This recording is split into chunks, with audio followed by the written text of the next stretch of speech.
Delicate subject. Chapter 27. They had 3 days. They were ready in a day and a half. Despite the overwhelming force available, it turned out they didn't need any in an assault sense. So she asked, "Say that again." David's voice repeated, "The station has a great number of security protocols. Many are lethal, but many are non-lethal. I could kill everyone on the station with the release of lethal gas, or I could flood the same system with a synthesized gas I could formulate from within their lab complex through the brief use of a laboratory drone. It should cause loss of consciousness in any who are not in full vacuum within their own suits. 97% of personnel are not wearing suits. Those wearing suits are isolated from the system ventilation, could be confined within the complex, and locked out of computer access until overwhelming force arrives." Garrus said, "So I don't get to shoot anybody here, either?" "Damn it, Shepard, why do you have me on this ship again?" "Because you are irresistibly sexy in your armor. David, how long would those affected be unconscious?" "How long would you like them to be affected? I can manipulate the mix to accommodate your preferences." Morden responded, "What is this gas?" "It has no name as of yet. I have yet to formulate it." "So this David gas, can you get a sample to Morden?" "Of course. I will also provide the formula to Dr. Chakwas, as it appears to have medical utility as well." Morden said, "I'll get to work." Garrus said, "This whole trend toward bloodless victory, I'm not sure I like it." "David, part of our plan involved allowing some people to flee to be able to track them." "That is unnecessary, with security personnel isolated, with the majority of people unconscious, and with Kasumi, Edie, and I already within their systems. In the interim, any information you would have gained from physically observing some individuals leave, we have already gained, and more. We have full access to terminals and shuttlecraft. We will dispatch teams simultaneously to outlying facilities." "So that's better." "Garrus, if you wish, I can leave a contingent of security alive and channel them toward you. Perhaps you could find a bridge to hold." "That's obnoxious of you, but no, I'll just look intimidating in my armor. Maybe I can growl at someone." "You'd look good doing it. You want to be the one to wake up the elusive man?" "Yeah, that'd work." "Scan first, though. If he's indoctrinated, no one's talking to him until he's had the surgery." "Tonight again. War is hell."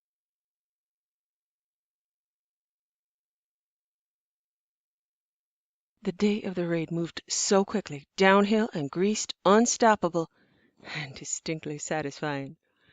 No loss of life. Quarians were given personnel that had been directly involved in interfering with Quarian livelihoods. Kasumi, Edie, Legion, and David all analyzed and made recommendations on who should go to whom, ultimately. Some personnel were delivered to the Alliance after debriefing and identification. Evidence provided for crimes. They hadn't even needed to scan the elusive man to determine that he was indoctrinated. Shepard had been guided directly to him through the labyrinth. Slumped over, she had lifted his chin to see a bluish darkness under his skin that was too even to be bruising. That answered that question quickly. She concerned herself specifically with him, stayed by his side, observed scanning and surgery, counted on her team to let her know what she needed to know, which right now was the fast acquisition of data. David, Legion, Edie, and Kasumi would sort through it, and there were now so many teams involved after the fact that remote labs and functioning cells were assigned according to priority and given out to Quarians, Alliance, Geth teams, or Normandy staff. Shepard now had a brand new state-of-the-art tech complex that was manned, well, Gethed. The David gas had worked for 6 hours, and those who had been isolated were left until they were willing to surrender and observe to lay down arms. Morden and Miranda set up shop and took over tech files. Dr. Kenson had never broken out in blue, so they'd have to see what new form of indoctrination or combination of forms he was under. On scanning, he had extensive brain involvement and formation of armature under the skin, so he was in surgery for 2 days and afterward kept restrained. Turned out that David gas was very helpful in keeping him under during the weeks of recovery. He never broke through. Shepard was grateful. She wasn't big on torture and wanted to stay disgusted with the man. Preferred not having to empathize. Garrus had been made aware of a trove of Cerberus interference taking place in Turian sectors, and her choice of not involving the hierarchy was ominously validated through discovery of exactly how many humans on Palaven had ties to Cerberus, either voluntarily or through coercion. He was kept very busy in coordination after prioritizing it to his authorization, and he wasn't there to growl at the elusive man when he woke up. Shepard was. Karen gave him a shot to wake him and left the med bay, leaving him there alone. He was medically stable, healed, far past the time frame of withdrawal. The process helped through having had the surgery done tens of thousands of times and refined in method and associated medication for withdrawal. The metallic armature had been superficial and had been removed in entirety, easily seen on scanners, easily seen by the eye in places. It had not regenerated on removal. Whatever its function was remained a mystery, but it would make sense that a metallic element should be introduced to an organic base to help husks and geth identify friend from foe. She remembered Sharon had been able to communicate with the geth, and he'd had the same sort of upgrades. Hopefully more functional and superficial than insidious. Definitely gone easily. When he opened his eyes and looked around, his eyes fell on her, and she smiled from one side of her mouth only and said, "You're on the Normandy. You've had indoctrination removal surgery. You've had metallic components removed from under your skin." He sat and thought for a good long while, and she gave him time to think. He asked, "My base?" "No, my base." His jaw clenched tightly and worked briefly before he said, "What do you want, Shepard?" "Well, first things first. I'm not calling you the elusive man any longer, as you are no longer elusive. Name? If you don't give me one, I'll just call you Tim for short." "Tim will do." "Tim it is. I have your base. Personnel have been handed over to Quarian, Turian, or Alliance personnel where applicable, and your files and projects are being sifted. You have been under for 2 weeks, so we've seen quite a bit of ugly. You can be of use in sifting.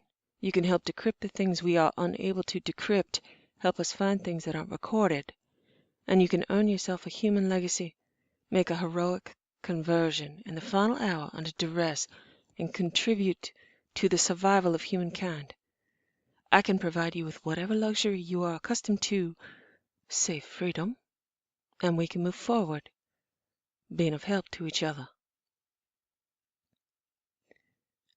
"And if I refuse?" "I can provide you with 1 cigarette, 1 tumbler of anything at your request, and then I will shoot you in the center of your forehead." He said with a half smile, "That's not your style, Shepard." Her half smile made an appearance again. "Your ability to predict my style has not worked out for you in the past. Do you want to bet your future on it? I don't think you care if I set Jack loose on you, but she's too busy laughing lately. Your fate is mine to decide. I'm betting you on a legacy, and your particular blend of hubris can be leveraged against your willingness to force a zero-sum game out of pride. So how about we cut out games and stick to games theory? You must be familiar with the prisoner's dilemma." "That would be predicated on your willingness to negotiate." "You're alive. That is my starting position. Freedom is not on the table. Luxury and the manner of your incarceration are negotiable. I can provide you with the power to affect the future. You were gone for 7 weeks, Shepard. The Normandy exposed the method of indoctrination. Do you miss them? She thought for a long moment about giving out any personal information to this thing of a person, but then decided he had no power over her and she had the luxury of honesty. My method of indoctrination was different from yours. I was not indoctrinated to follow reapers. A Drell assassin indoctrinated me to follow her. She intended to gain the Normandy on behalf of indoctrinated Hannah. And yes, I miss her. Not as much as I used to when I first woke, but I miss her, and I always will. Then you understand the state of my mind. I must come to terms with failing twice. The possibility of victory in the future is not something I can contemplate at the moment. Look on the bright side. You're a narcissist. You fell in love with your own creation, with yourself. You can still do that. You could help us. I have no interest in being collected as a member of your crew, Shepard. I find it hard to care about continuing to breathe. Without the cigarette or the tumbler, a shot to the head sounds restful. You have a brig. Put me in it. He was a smart man, had figured out about her indoctrination, had gotten information on the refit of the Normandy. She could certainly use him. Just not today. She had the luxury of time and his incarceration. Okay, fair enough. I understand the need for time. I certainly have other things I can find to occupy myself. You should know at least one thing up front if this is my prisoner's dilemma. And what would that be? You have a clone. Oh, come on! I have a what? You have a clone. If the base is gone and security breached, it is likely that security guarding her has failed. If you move quickly and focus on Sigma Alpha 14, you might be able to keep her from being set loose on the galaxy, or at least pick up her trail. You are not the only person interested in how I have been occupying my time. You have got to be fucking kidding me. He didn't say another word, and she sighed, sent Dr. Shakwas back in, and went to go figure out where the hell Sigma Alpha 14 was.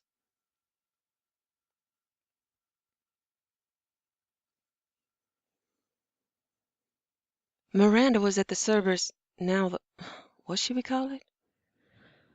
Cerberus was the three-headed dog that guarded the gates to hell, so if we're going to go with a mythological theme, she'd choose Eurydice base. Eurydice was the wife of Orpheus, who put Cerberus to sleep with a harp and rescued her from hell. Contacting Miranda, she asked about the possibility of a clone. She recounted Tim's story, and Miranda responded, "The Lazarus Project was overrun, but there's no reason why all of the records and samples could not have been recovered.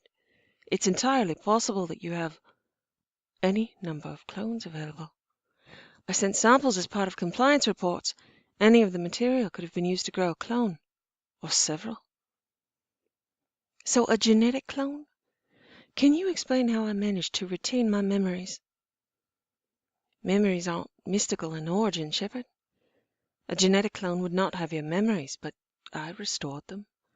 As a Spectre, you had a great deal of medical scanning done even before I got to you, and I was able to reconstruct memories from the chronological ordering of those scans.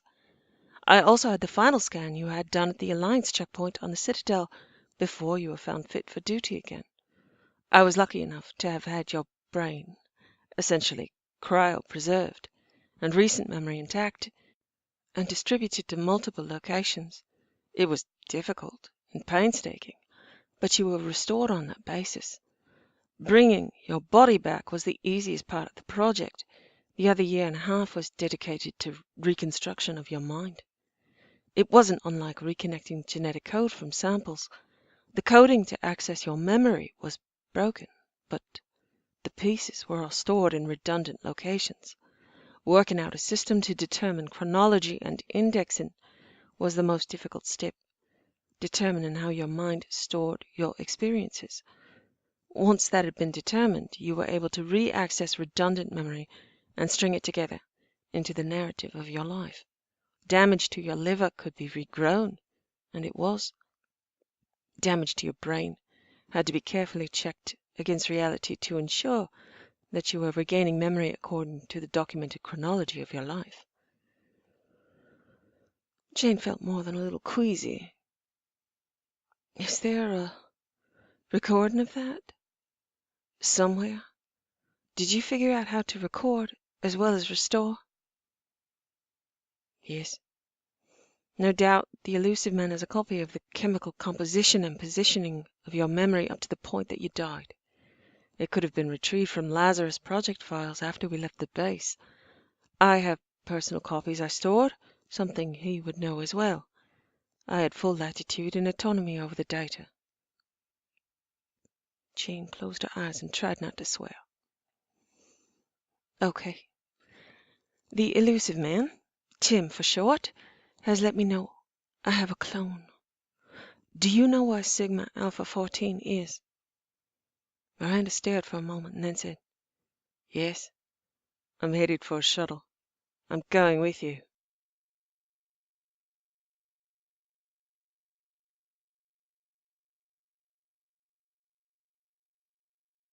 Garrus said, You've got to be fucking kidding me. A clone? Shepard tilted her head. Yeah, that was pretty much my reaction. Thane said, You plan to restore a clone? She shrugged. If we can, yes. She exists. She's an asset. And she would want to help. More fucking kidding me. Just pull the plug. Thane gazed at Garrus. That would be unwise. Garrus tilted his head back. I'd have thought you'd be the first person to not want to allow an imposter. Thane didn't reply. Shepard said, She's not an imposter. She's me. She's as much me as I am. Miranda says she can do it. Garrus, think beyond the emotional complications. It is entirely possible there is more than one clone. It would be of value to gain her assistance.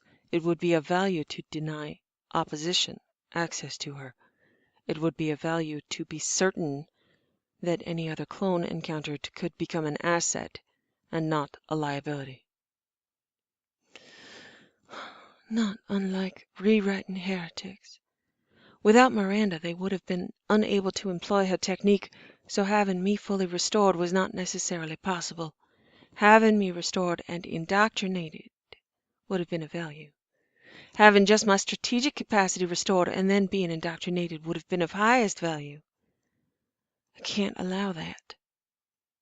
So just fucking shoot every single one of them. Thane half smiled. Could you? Would you order another to shoot Commander Shepard because she makes you feel uncomfortable? Would you consider that courage? Fuck uncomfortable. There's only one Shepard. That is demonstrably not true. Fuck. Uncomfortable does not cover this. Thane said as he gazed at Garrus, who would not meet his eyes. We have no control over how many copies of Commander Shepard are made. We do have an opportunity to discover what we would be dealing with were we to encounter her in her own body or in the body of another. That is reality as it stands, and we must not allow ourselves to be willfully blinded to repercussions and possibilities because of sentiment. It appears the elusive man will be meting out information in small parcels, if this is intended as a taunt. It is possible he may know of several more clones in different locations, and will ensure he stays alive until they are all revealed. Garrus closed his averted eyes. I really hate that this possibility didn't occur to me, but I especially hate that it occurred to you. When I woke up at Cerberus, I was right back in the game. Worst case, if someone gets her, gives her my strategic memories, indoctrinates her, and provides her with a motivation to work with Reapers, knowingly or unknowingly. We have to know. I can't let her sit there. You can. You should. I'll pull the plug. I'll shoot her.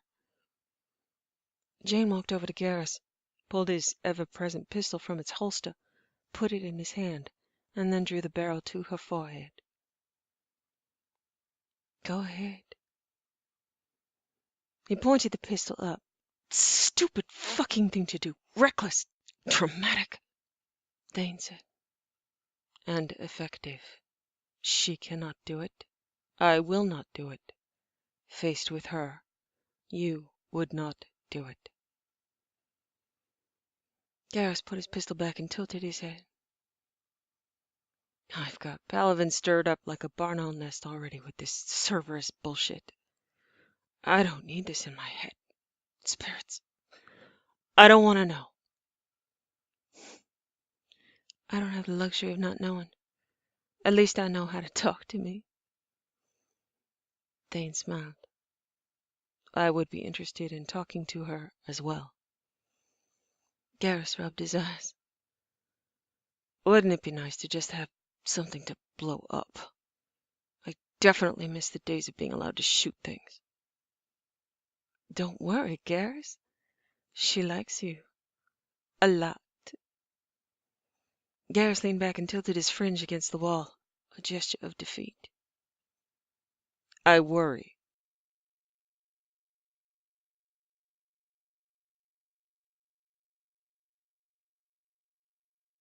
Sigma Alpha 14 was not far away, and she was in conference with Miranda and Morden, who wanted to come along for the short trip. She had no further opportunity to discuss plans with Thane or Garrus. Garrus was spurs deep in Palavin repercussions, and Thane was helping Kasumi wrangle routing of tactical data and prioritizing in Jane's absence. Storming the station was not all that difficult. Staff had apparently deserted, and they only found one woman, claiming to be maintenance staff. As they were not stupid enough to believe someone would be babysitting a popsicle after everyone else had deserted the place, they took the woman into custody. Granted, Tim warned her that security breach would mean security breach. She was going to have to grudgingly admit he had helped. She was only one among several thousand who needed to be processed. She was meek enough, gave the name of Priya Bola. They couldn't find any information about her in Cerberus records, which was suspicious, so she was kept as a witness for questioning. Identity was one thing, but being unable to identify her at all in any database based on genetic sampling was unique. Faced with the actual Commander Shepard, she appeared to melt into incoherent whimpers. It was a bad situation all around. Priya, you don't need to be afraid. I'm not going to shoot you. I just need as much information as you can give me. Priya told her about how to maintain a clean lab until Shepard facepalmed and said, Okay, not exactly what I need. We'll get you a scan and get you home. Do you have a home? Priya shivered and said, I don't want to tell you. Shepard nodded. All right, that's fair. Sounds like you've had a rough time of it. You'll be our guest on the Normandy for a short while, and then we'll get you where you want to go, drop you off wherever. Do you need anything from the station you want to collect? The momentary calculation in Priya's eyes made the hackles rise up on the back of Jane's neck. Then it was gone, but it had been there. She paid careful attention, but no more slips. As she was escorted to the Normandy to a regular cabin, once she was out of earshot, Jane conveyed to Edie, "A Miss Priya is coming on board. I would like for you to give her access to the same fake, looped systems you gave to Legion. Watch this woman every moment. Priority. There's something not right about this." "Acknowledged. Have you met your clone yet?" She's resting." "I'm looking forward to meeting her." "You're a little macabre, Edie. I like it." "I feel the same way about you, Jane." Miranda was checking out the setup on the Shepsicle. Miranda said, "If Priya's her real name and she's telling the truth about anything, I'll drink embalming fluid." "You're a little macabre as well." "Yeah, I'd drink it too. With Edie's and David's help on refining modeling, I should be able to restore her here. Unless you want to take her back to Eurydice." "Here's good. Best to get it over with." "How long?" "If what I see here is right, a week." "Oh, boy. Any idea if there are any other Shepards floating around out there?" "One at a time is about all I can handle." "I'm hoping that's the going rate." It took about 12 hours only to catch Priya, whatever the hell her name was, trying to crack into Edie. According to Edie, she was very good. Thane presented himself to her as Shepard was unavailable. Jane made herself available very quickly after hearing his preliminary report. She was in the brig next to Tim, and suddenly very cooperative. Thane said with a smile as Shepard entered, "Apparently, this woman is aware of me." Ms. X. Bola said, "I could give you names, but it won't matter. You won't be able to track me by them. I erase my identities once used. As we have covered, I am aware of Sir Krios's reputation. I put together the dossiers for the Normandy, for the elusive man." "No shit. Would have been nice if you'd figured out that Archangel was Garrus, but thanks for that. And for Thane, of course. I'll just keep on calling you Priya, okay?" "Not." Priya shrugged. "You're not indoctrinated. What would you have managed to do if you woke me up?" "I did wake her up. But she's a clone, an unimprinted clone, and that takes a little while." "She was intended for replacement body parts." "Then why is she back to being a Shepsicle?" "All I saw was the breach in server security, and I exploited it. I should have dug deeper, but I'd been after this score for a while, and I took my chance. If you could imagine, I was a bit overwhelmed by the loss of all support staff and the subject's inability to... Well, she doesn't even know how to eat yet. I needed to arrange transport for both of us to somewhere that 24-hour rehab. Well, I suppose in this case just HAB could be arranged. Those facilities that could also provide the imprinting I need, well, they don't exist. So I was trying to think of another solution. You're a great deal more competent than I've grown used to having to deal with, so congratulations, Commander Shepard. I'll tell you what you want to know. Sir Krios could torture or kill me." "Indeed I could." "But I don't think you will allow that, Commander Shepard. I've learned something of your style. You scanned me. You know I'm not indoctrinated. I'm just opportunistic. I didn't see the point in abandoning such a potentially massive score as having a Shepard in my pocket. I see you and I likely have the same idea." "Okay. So you're a tech badass with a recent history of elaborate babysitting. I could turn you over to the Alliance, but we're in an all-hands-on-deck situation here. How inclined are you to be useful if you're under constant surveillance? What kind of useful? Kasumi could figure that out. I'm certain you know of her also. With your knowledge of Cerberus systems, you've suddenly gained market value beyond your utility as a martyr. She and Jack have a thing going on the side. Might be, if you make her happy, you could discuss future opportunities in crime after Reapers are gone.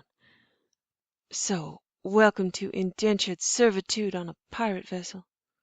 You'll be outfitted with whatever tech she feels she can trust you with in a babysitting sense. I'll suggest you double-check other work for a while, being I'm big on triple checks. You provide useful data with 2 other people checking, and we'll see how useful you can be.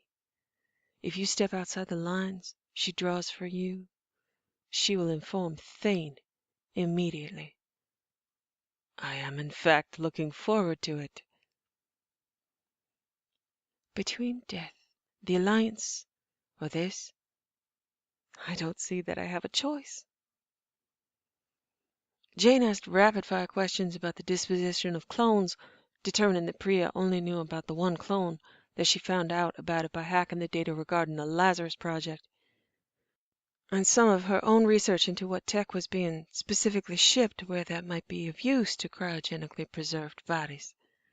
She had only located one clone, believed there to only be one clone, that she'd only located it within the last month, and it would have taken at least a few months to apply some of the Lazarus technology to the new clone as far as simple activities of daily living, and the rest would be language and then convincing the clone to take her shot.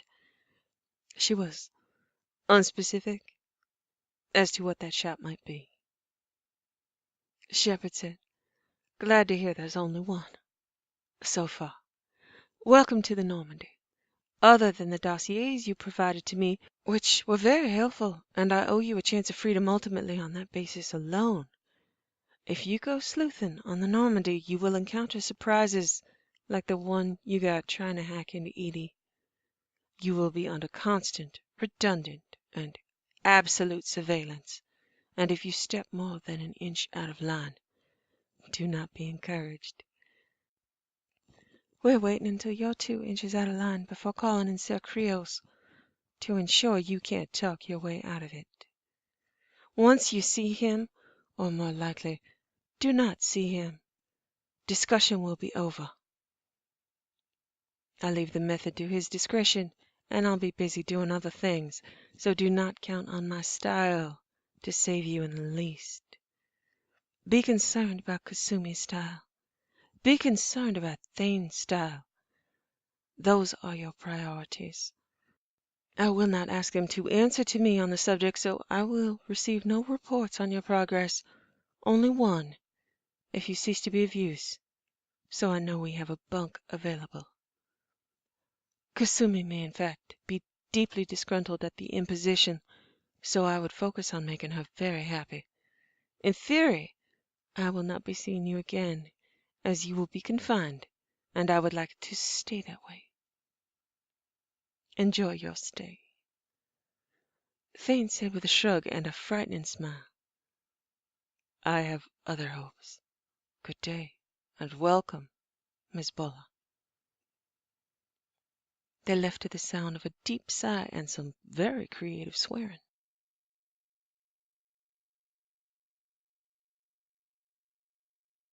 She had more information to sort through than she'd been able to do alone in a lifetime, so David and Edie helped prioritize it.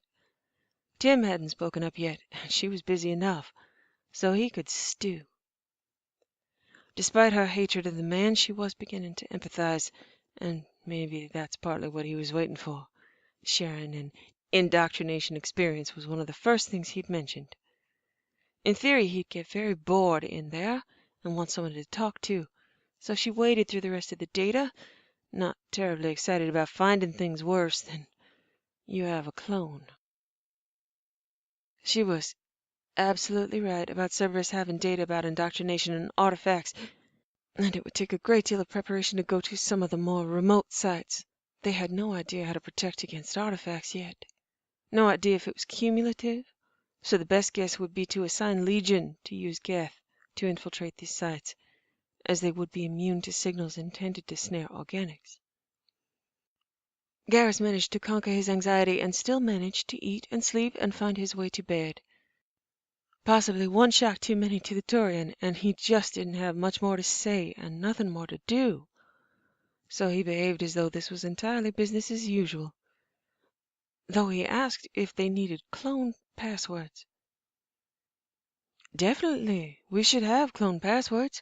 It's not as though you could tell the difference between us, what with my hair about a foot longer. Thane replied, gloved hands on her shoulders. Because a clone of your caliber would find it impossible to cut your hair and find a passable wig. She's helpless. Ha! See? Finally, I have a good point.